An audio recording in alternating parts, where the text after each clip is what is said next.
All right, here it is. Current fish room tour. December 2019.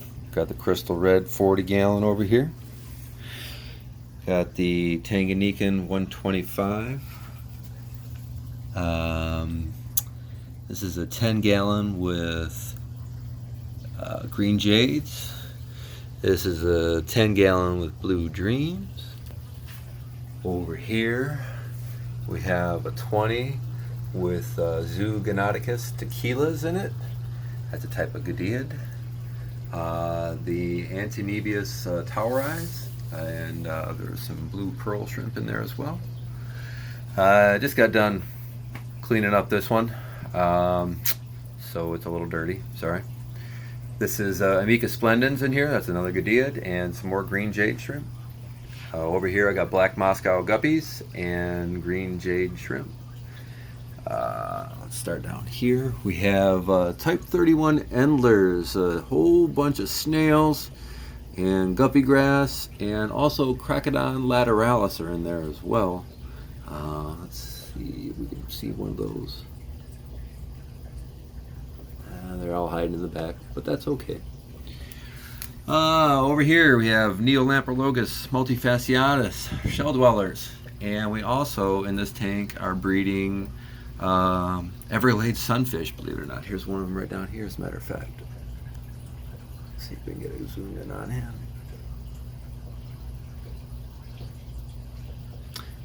Real pretty when they are in their breeding colors. This is a 20 gallon here with blue diamond shrimp. That's one of them that you see right there is a blue diamond. You can see they're quite dark, almost black. And this also has snakeskin orchid endlers in here as well. Over here we have some Bloody Mary shrimp along with scarlet endlers and Xenotoca doadri. There's a female right there. Again, they're choosing to hide right now. There's probably about 10 fish in there too, so it's not wanting to be seen.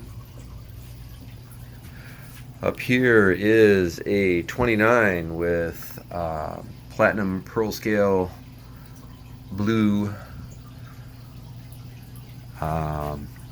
angelfish. We also got some Gardner's killifish in there, peacock gudgeons, and some rainbow fish in there, somewhere there in the back.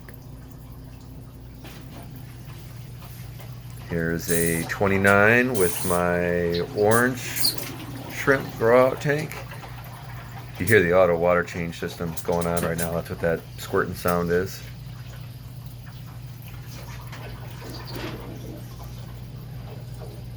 Really nice female orange right there.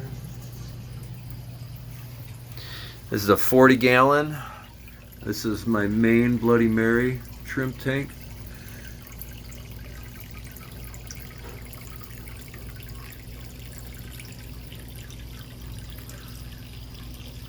And as you can see, I've got quite a bit of plant growth going on inside of this tank as well. And this tank just has a cheap aqua neat light. Here you see it.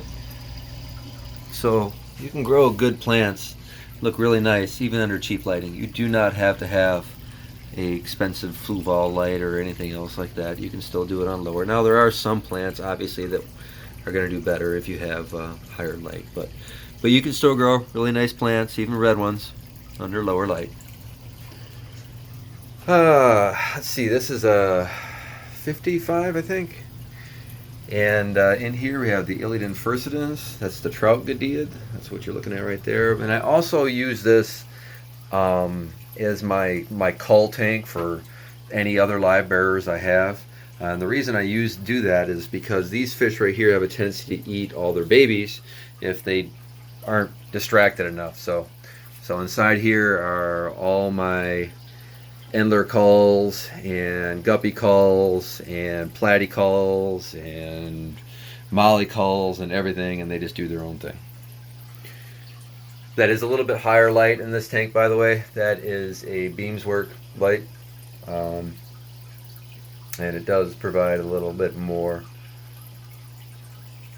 which is you can see causes the plants to grow completely insane. Down here we have tiger limas. There's one right there up front. If I can get it to zoom in on him, I don't know. It's pretty small right now. This is a wild fish from Cuba.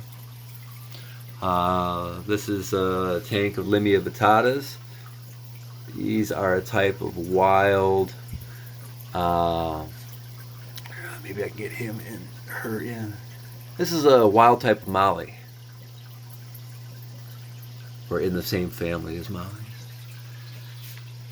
Over here we have 4-spot Merry Widows, and there's one right there in this pile.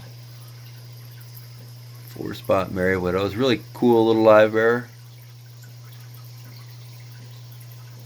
And I also have, this is not a 4-spot Merry Widow, this larger fish right here. This is a type of pencil fish. This is a banded pencil fish. So they look very similar. They kind of complement each other with their size difference. Over here we have humpback limas or Limia nigrofasciata. And you can see the female there. She's quite prego. The male's not fully mature. He'll get a much larger hump on his front when he's fully mature. Very cool live bearer. Down here we have crystal black shrimp. And over here we have a 10-gallon with tangerine tigers.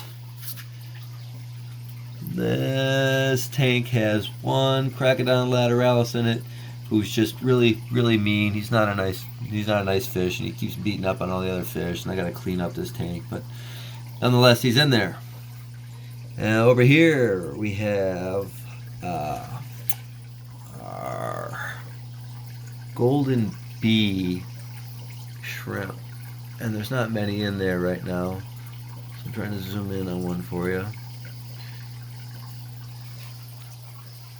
The golden bees, the tangerine tigers, the crystal blacks, and the crystal reds, they prefer soft water. They can survive in hard water, but they prefer soft water. You know, low total dissolved solids like 125 to 150 pH, somewhere around the 6.5 range or so. Now the tangerine tigers here, they can actually survive and still reproduce in hard water. They just prefer the soft water, whereas the crystal reds, crystal blacks, and the bees, they won't breed in the hard water, or at least I haven't heard of them being bred in hard water.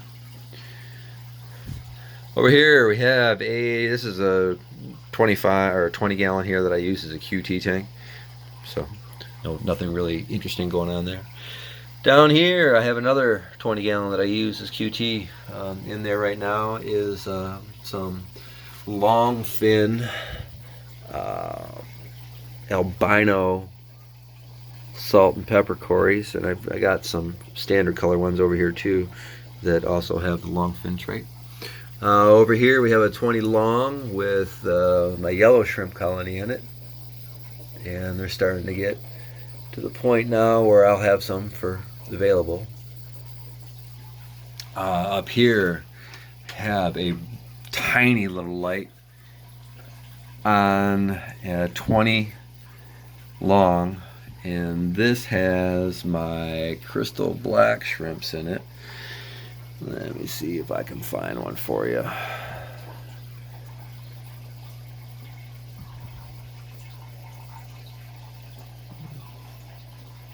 There's one against the back wall there.